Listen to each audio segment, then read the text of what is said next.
all to we hold got. it long term, it's You know, going and to especially have if that, passive what is it income and called, cash the flow Restrict for you. Act, if that goes through, You can we're all in also trouble. build a development company that does projects, That's and really even if bad, that those thing coming those through. And projects are there's a good sold, chance it's not the gonna company happen, but itself if it has does go value, and the through, company itself, once you hire employees and it's gonna staff, be the most Nazi thing you've ever becomes a seen. cash flowing asset And for they're you. gonna take also. away all of our, whatever's But, I left mean, of there's our several free different speech roles and in our ability development you to can do play, anything on the and internet. They're gonna take that I away. always tell people. I mean, they'll throw you in jail. So just for oftentimes using we VPN. I mean, think they're gonna, about it's not just anything in real outlawing estate TikTok. outside of Like, investing or flipping houses TikTok. No, it's as gonna just a labor job. take down But, TikTok.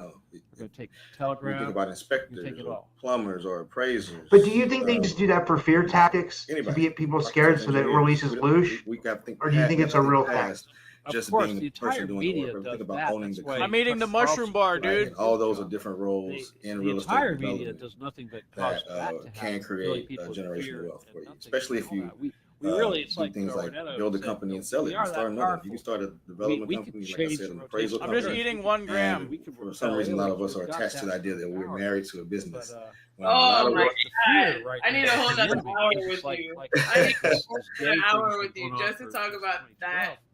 They know we win. a lot of people build They know businesses they can't specifically to stop sell them, us. and you can turn around and It's start the just a same matter business of again. when. And You the know, harder as we a seller, work, yeah. and the more There is not even a lot. motivated we Like are, the quicker it's most going to people, happen. And they're terrified. Right. And the only thing they can do to even try to slow create it down businesses with the is intent kill as to many sell of us them as because possible Right. with that's what a COVID business and is nuclear for. war And and so, Fukushima and everything right, else. and so that's one of the And this is reasons why why it's I love imperative doing for us the to hurry show, up and to do bring another this perspective, so we can talking to fix so all many the people, damage they've like been doing. even We can businesses repair the that I've damage to owned. everybody's I'm like, DNA. okay, We can you know, get rid of I the can't wait to Fukushima celebrate radiation, 20 try to years. And I'm save the like, Pacific wait, and bring the why would fish I back. ever, you know, There's a no, lot of things sell we it. got to do. We Want got to to get do rid of these that. damn Which brings chemtrails, me et to cetera. how can we involve know? family members in the process? I agree. Beyond and on and on and on and on. Several different. You know, I don't even suggest. Well, and we'll finish up for tonight. I'm going to finish the project. All right, guys. I mean, Thank you you for everybody can. for tuning in. And No, until next time, It's everybody. always I mean, but you still have to have the same paperwork you would have with anybody else. Or maybe you don't. You know what I'm saying? Yeah, Like, yeah. So, yeah. Well, I mean, you could teach them how to do different things within the business. You know, have them manage things for you, manage a lot of different things. But I prefer to bring people to the table that have the expertise, you know, to actually run different things. Now, I guess one thing you can do is have them invest with you. You know, have them figure out ways to put money into the deal where they're like passive participants in it. I mean, all the projects I'm talking about, the property values have pretty much doubled. That crowdfund project we bought for 1.2 million is now worth about 2.3 million. There's a big church, a big historically black church, because we know black churches usually own half of the prime real estate in our old neighborhoods.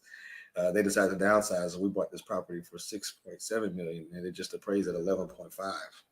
And we haven't even started a redevelopment project on it yet. And it's about eight or nine people involved in that. Some are professionals that had money in the old 401k, or doctors, lawyers, people that have money. So if you have family members like that that can help you fund the projects. So remember what I said earlier about that success triangle. If you find the right opportunity and you can go raise the money or some of the money, then you can go partner with knowledge and experience that says, okay, this is a good triangle, and let's raise the rest of the money together. And so that's what I did with this big project. I didn't even tell you what it's going to be. The value is already 11.5, but we're doing an $80 million apartment complex with the Houston Housing Authority on the property. I'm speechless. Okay. All right. So, guys, the show is about to end. So if you have any last minute questions, comments, please type them in the chat. But okay, Chris. Oh, let me give you one more. No, we're not ending. I'm on a roll. End. I'm on a roll. Changing when it comes to commercial projects, changing the use of the land can change the value of it. Just because, and if you change the industry, a different industry may pay more for the same piece of dirt, right? So when we bought the church, initially the appraised value for the land and the buildings was 6.7 million. 9 months later, I got it reappraised with if it was just flat land for an apartment complex, and that appraisal came back at 8.6 million. So that created 1.9 million in equity just by changing the use. That's something you really can't do on the residential side. But doing things like that, just repositioning the land, even if you're just going to sell it, that's another way to be in the early land development part of a project, getting it titled and make money and create generational wealth through that. So how do you, or where do you go to see, obviously zoning, right? But how do you even think like, oh, I should change this land use to X? Like, how do you figure that out? That goes back to the market studies and the information about what's going on in the neighborhood and what is needed. And so it's something that may have been zoned residential, but it's really on a busy street, and it should be zoned for maybe a convenience store, a gas station, a grocery store, anything of a higher demand use, or even a bank, things like that. Those uses will increase the value. Okay. All right. So I'm going to paint a picture, and then I want you to tell me what I should do, right? So imagine I just got laid off from my job, right? I have a small amount of money, but maybe not enough to traditionally invest in anything, right? I'm just worst case scenario. I have horrible credit. I have no friends and family members with money.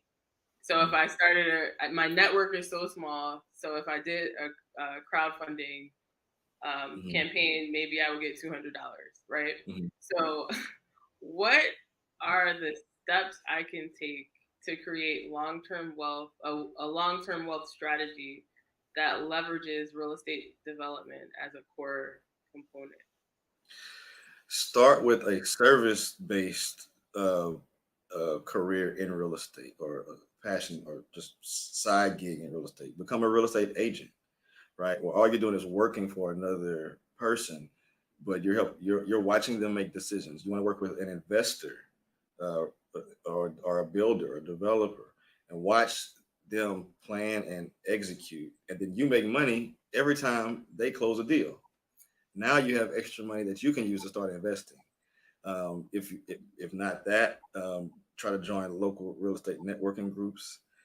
Invest in crowd funds. It could be small amounts of money. For my crowdfunding, the minimum investment was $250. So if you have that, you can get into a much larger project and watch the progression of it and understand different steps of it. And as you figure out a source of funding, then you can start leveraging those things. Now, everything takes network, and nothing comes without work or some effort or some sacrifice. But those are different ways that you can get started. But you always want to try to gain knowledge if you don't have the money, so that you can partner with somebody eventually that does have the money, right? Like we talked about earlier. So there's several different ways to do it. And that's where your network comes in. Sometimes, like if you're a very creative person with a master plan, that's different than someone that just has a lot of money. Sometimes they need that creative person to attach to their big amount of bags, and collectively you become a powerhouse. Okay, I have a question for you. Is retail dead? Retail is not dead. It probably will never be as robust as it was. You have companies like Amazon and Uber Eats and DoorDash that have taken over a lot of that market share. So a lot of that square footage that used to be retail storefronts is now big warehouses where they're housing everything. So it's going from retail to common and industrial real estate. There will always be some retail, but as the world evolves, things are always going to change. So I think people are still going to want to go out to eat. People are still going to want to walk into a store sometimes to buy clothes and try things on. So I don't think it's ever going to be dead, but it probably won't be as robust as it was before. There you go. Okay. So Crazy BX done. Market studies entails what exactly? Should I focus more on identifying vacant land lots or abandoned buildings / homes with goal of? So the market study looks at everything, every component of the project. They start off with like the demographics in the area. They look at what other businesses are complementary or competing businesses near there for what you're trying to do. They tell you based off of that stuff whether it's a good idea or a bad idea. They may suggest other uses for the property, but they try to go as in depth as possible. They look at census tracts. They look at everything that can give them information to let you know the full picture of the viability of what you're trying to do. So it doesn't matter what you buy; they'll start from what it is that you're looking to acquire and give you their analysis of it. So there's no specific focus on vacant lots versus abandoned buildings. Doesn't matter, or is there an abandoned? No, it doesn't matter. It's going to be your execution plan. If it's vacant, then you have to do construction. If it's an existing building, you have to remodel. But then the end use is what's important, and the cost to get to that end use is what's important, and the demand of that finished building whenever it's done. Got it. Love that. Okay, so what is this? Kay Zora said, "Can you explain more about crowdfunding?" Sure. Okay, so crowdfunding is GoFundMe, but the people want their money back with a return, basically. That's the easiest way to put it. And so I Think of definitely do the not one from the recommend Muppets. crowdfunding if you're new. I mean, it's Like, just you weird do that they not wanna thought pay a this was whole going bunch to make a lot of people money. want to buy beer. Though. And if you don't know what you're just, doing, it's kind of a strange or ad. unless you have a placement. really strong I team get it. around I you don't know. that That guy though. a proven for track real. record. All Do right. we know so when the actual campaign came crowdfunding, out? I wonder if there's any this correlation was to when actually it was they impossible brought before the the Mulvaney sort of Jobs ads Act out. went on. It's like every 50 years, every 100 years. Before that, That if could be a people wanted to thing. pool Yeah. their Let's money see. from $1 million Campaign. investments, Anything? you had to be what's called an accredited I don't know. investor, I'd have to which dig means a Yeah, well. well, we can dig into that. That'll be an interesting one. Yeah. I like this over topic. $200,000 a year, For sure. $300,000. Also, 1906. Or you had Dude, to the have colors a are gonna look household cool when I net get on the worth. mushrooms, dude. Well, you had to But have a maybe personal earlier, net worth though. of I don't $1 million, know. That's the year of the San excluding Francisco your earthquake. I bet you what we have to do, So it was 1892. a very high So hurdle to be it able goes to do back. that. Experienced a 1892. couple So we're gonna have to look it up, things but I get the that feeling to use like Yeah. engrams or Oh, actually, NLGs this is or not whatever anything wiki making on any noise Google that to probably there's a figure lot out of bear what the activity. earliest mention of the enemy was Oh, at yeah, the yeah. same Oh, time. Yeah, I mean, over 100 years they've been doing it. Yeah, so it's been the Gay Bear forever, which is pretty impressive. You have to admit. Hey, I'd like to speak to one of the comments really quick. Somebody said that nobody died in the towers on 9/11. I'd say I don't believe that that's true, but I do know that it's true that a lot of Israelis got a heads up not to go to work that, you know, that day or even so people did get a heads up. It's kind of similar to the stuff you'll find with the Titanic, where certain people were told, don't go on that boat. That should happen. God, I could rant about the Titanic for a minute because I watched the Titanic recently. The Also, Hershey John, family was one of those. The Hershey's. the woman is filled with secrets like this. John Bird, The Astors did not get the call. The Astors never got the call. Ask questions. Oh my God. Should we talk about the Titanic instead of Vice? Because I don't think anyone cares about Vice. We can get into Vice, but should we just get into it? Aren't they the same thing? Corporate wants to know if there's a difference between these two pictures, you know, Titanic and Vice. Here we go. The 9/11 Commission report and Helter Skelter. Vice talks a lot about politics and psychedelics. So It's not kind of weird. It's like a the most lot about popular thing. psychedelics. Well, Vice used to be pretty cool, if I'm not mistaken. It was in the early days. It was authentic and interesting. I think Eddie Means isn't that conspicuous for like a CIA finance mind control company. They've been talking about military. I mean, it depends on when it was, if it was co-opted No for flips created for that purpose. You're right about what you know. Everybody, I mean, CIA is going to fund it. Yeah, there was Yeah, definitely like like the a fact that people Iran coming on there Go and back running up. a What's club. the At least name? one Gavin, club. Because some of the parents were very smart. Gavin McGinnis. Gavin McGinnis. But yeah, there's a lot of activity. At the night, how do you January. Why is a lot of clear track?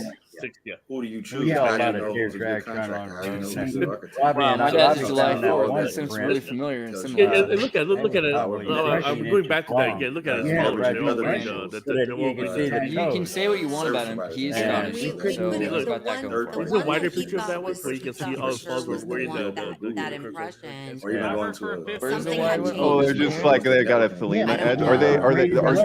So do they? Yeah. The Egyptians, okay? No, I mean, are the Proud Boys connected to the OTO? Is there an actual Thelema connection, or are they just AA? I think some of them are connected, but not all of them are. Like the Proud Boys itself isn't, but I'm sure like if you're into joining men's clubs, certain states. I mean, this is something, and he's Scottish, right? So this is like what his father probably did was join a Scottish men's lodge. Like they have lodges, you know, that's kind of a practical. It was a good 16. So so technically, if they were adherents to Liber Oz, that would mean that they're of the opinion that basically people have the right to do whatever they want. But if somebody tries to take away those rights to do whatever you want, you have the right to kill that person. That's his whole vibe, and he shoved a dildo up his own rectum to prove it. I think. I know that's the hard part sometimes. Does anyone here have enough conviction to do that tonight? Take care about. You know what I mean? First post. But again, Scottish and things really that can try. And speaking of which, you know, That's the guy. I was trying to find this picture. It's like cropped. You see, I was just You know, looking at it, and it was like- cropped in such a I way. love videos on my page of Yeah, some of those but I think theories. that's just because you know that he's You're a in dedicated Florida. kind of guy. Some of them You know, like didn't this know is not just about Gavin, but it. his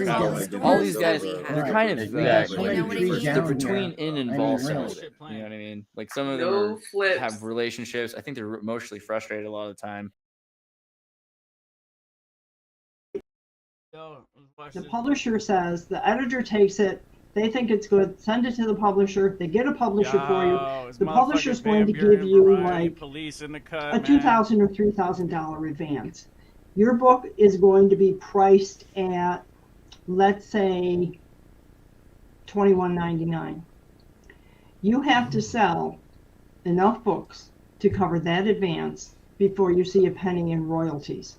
If you do not sell out the cost of the advance within a year, then the book is pulled. In other words, they won't market it or publish it anymore. They won't do anything, and they won't do another printing. They won't do another book with you.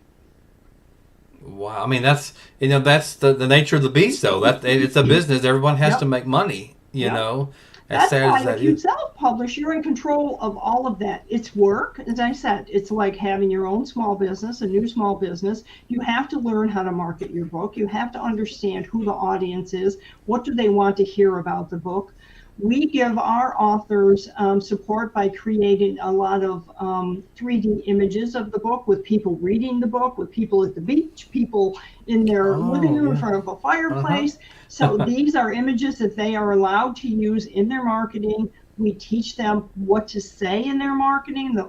The thing whoever's watching, whoever's listening, if you have a book, do not throw your book cover at me every single day on social media and say, here's my book and here's the link to Amazon. Do not do this, all right? Remember that, ladies and gentlemen. What you want to do is tell me something about the main character. If it's a nonfiction business book, tell me why it's important to me. How's it going to help me? What solution is it going to solve? And then at the very bottom of your social post, you have a little link to Amazon. People know what that is. You don't have to say, go to Amazon and buy my book. If you just keep throwing your book at me, what am I going to do, Bob? And don't tell you're going to say, no, I don't have time for this. I don't know what it's about, you know. I have no details about that, you know. Yeah, like I said, ladies and gentlemen, like I said, if you go to her, contact Yvonne, don't just throw stuff at her. I mean, that's kind of common sense. Let her know something about your book, and why. In fact, that might be a good question to ask yourselves, ladies and gentlemen. Ask yourself why people would want to read your book. What audience are you trying to reach? Right, Yvonne? Mm-hmm. Very good point. What makes your book stand out more than anything else? I mean, why would people want to read your book? So, good question. So here's a really interesting angle to that. So when we talk to authors, authors will come to me and they'll say, yeah, I thought about writing a book, but A, who cares? Who cares about me? Number one, and B, who's going to read a book I write? So the answer to number one is I care. And if I think your book is good enough, then I have a whole lot of other people I know who probably care. You probably have a whole lot of people you know who care. Yeah. Okay? It doesn't have to be 1 million people. All right? That's number one. Number two, who's going to read it? Well, I tell my authors, go to the public library, go to the aisle where all the books in the genre you're writing are stacked, and tell me how many different authors are there. Mm-hmm. A lot of different authors, because the average person doesn't read one author about one type of book. True. They want a variety of voices, and if your book is on that shelf, they're going to give you a chance. Absolutely. Good. Oh, and Bob, by the way, now that we're talking about this, I just want to throw this out there because it's kind of fun. The average author sells 250 books. In a span of what? A lifetime, or is that? In the lifetime of the book. 250 copies. That's the average. Average. Because they don't market it. I see. Because nobody knows about them. That's right. There it is. How does that help you? It does not help you. Wow. That's a good point. Yeah, sure. And I got a couple of questions now. Actually, it's kind of on a personal level. I had a really good friend many years ago, and she wrote a book. And and I don't know that she marketed it that much. Of course, I bought her book. I knew her. But now she, a few years ago, has since passed on.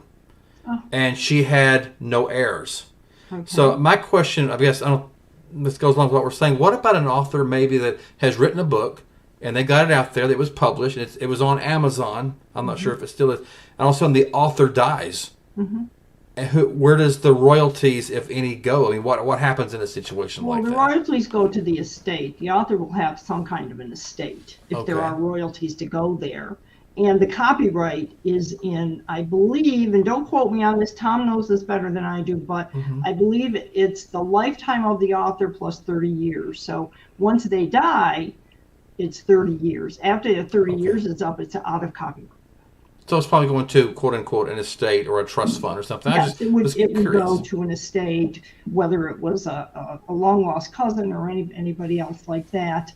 Or if there wasn't anyone, then the book would just die. I see. And then also maybe you can, like I said, I like it that you're dissecting some of this misinformation that I had. So maybe you can dissect this one for me too. We talked about it for the show. I was told, of course, this is by a publisher now, that a quote unquote well-written book or manuscript takes about a minute to read or a minute to perform on stage. Is that true or is that not true? I don't have a clue what that means. A minute to perform on stage? Who told you that? You want me to say the publishing company that said that? Sure. Dramatist Publishing. Okay, never heard of them, and they may believe that, but I would never say such a thing. I guess what they're trying to say is, can you distill the message of the book down to one page? And yes, I would say if you can do that, you are golden.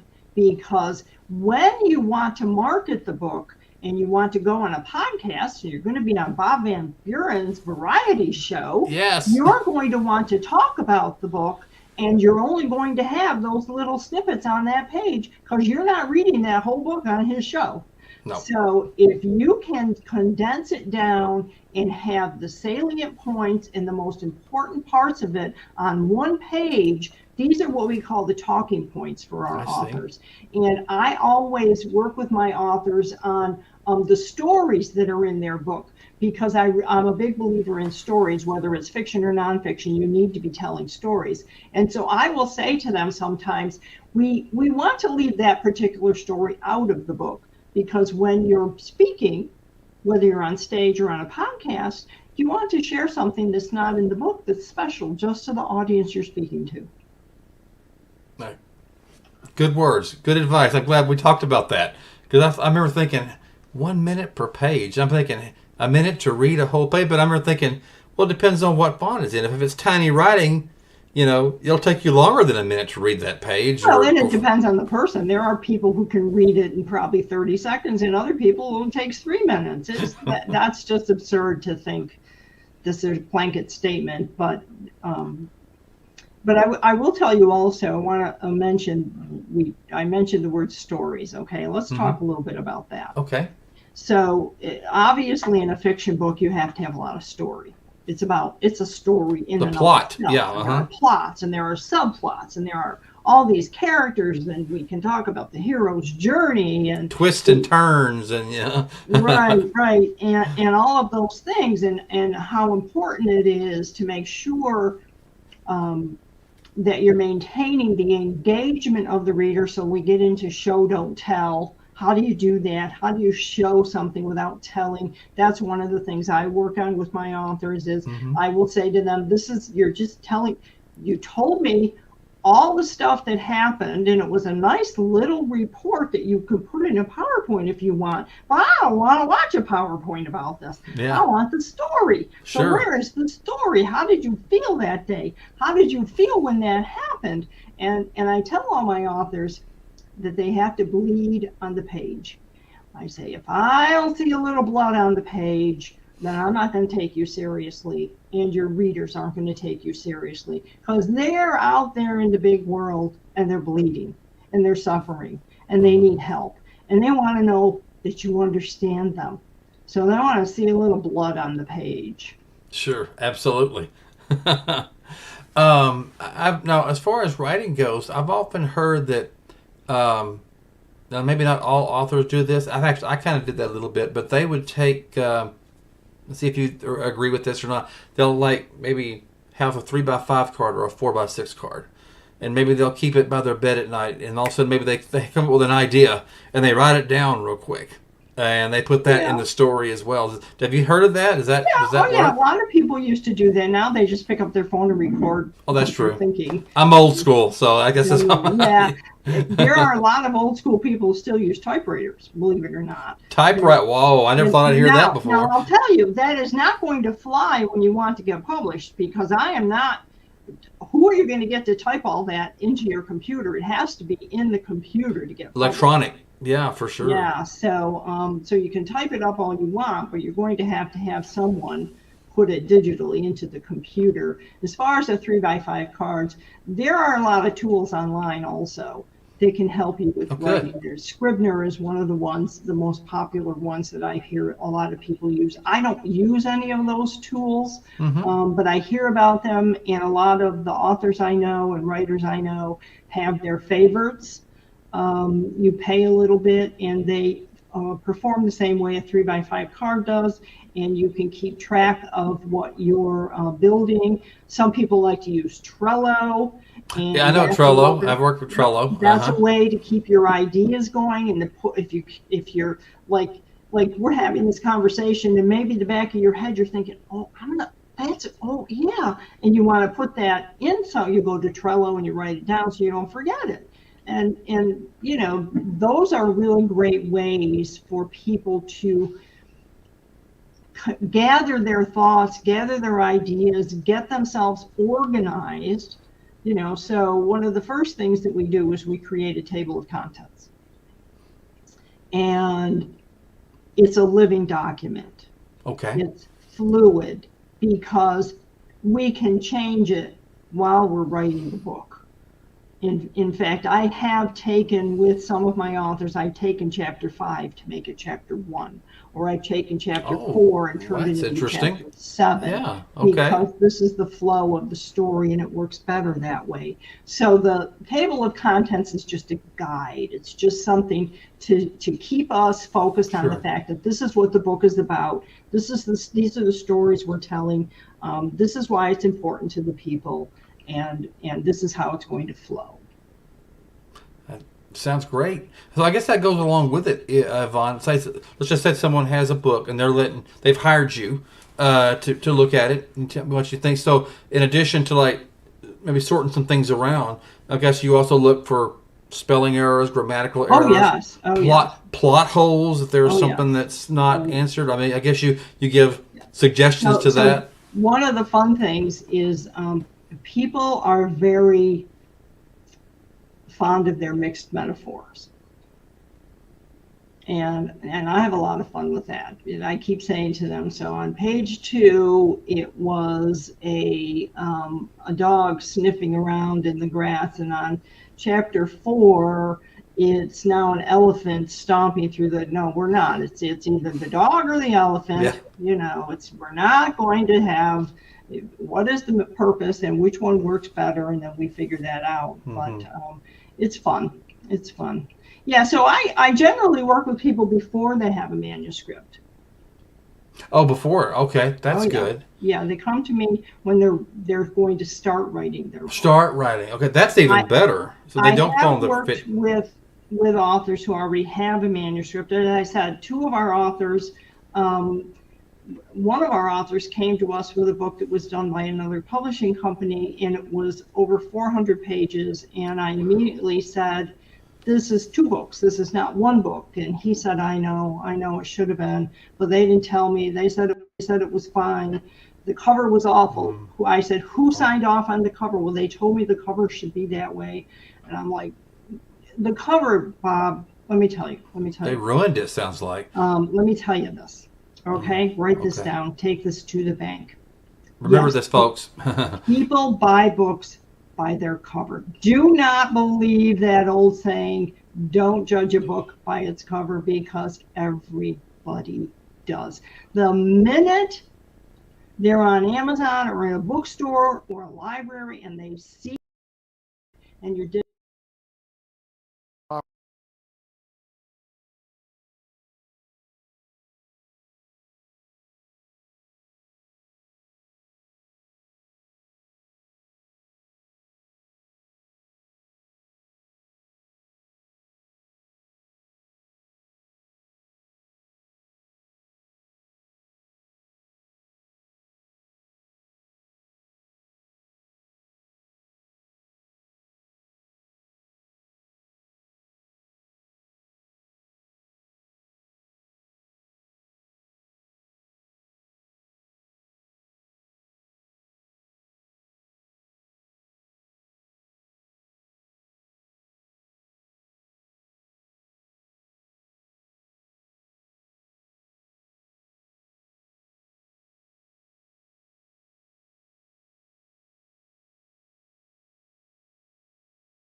Final Fantasy blows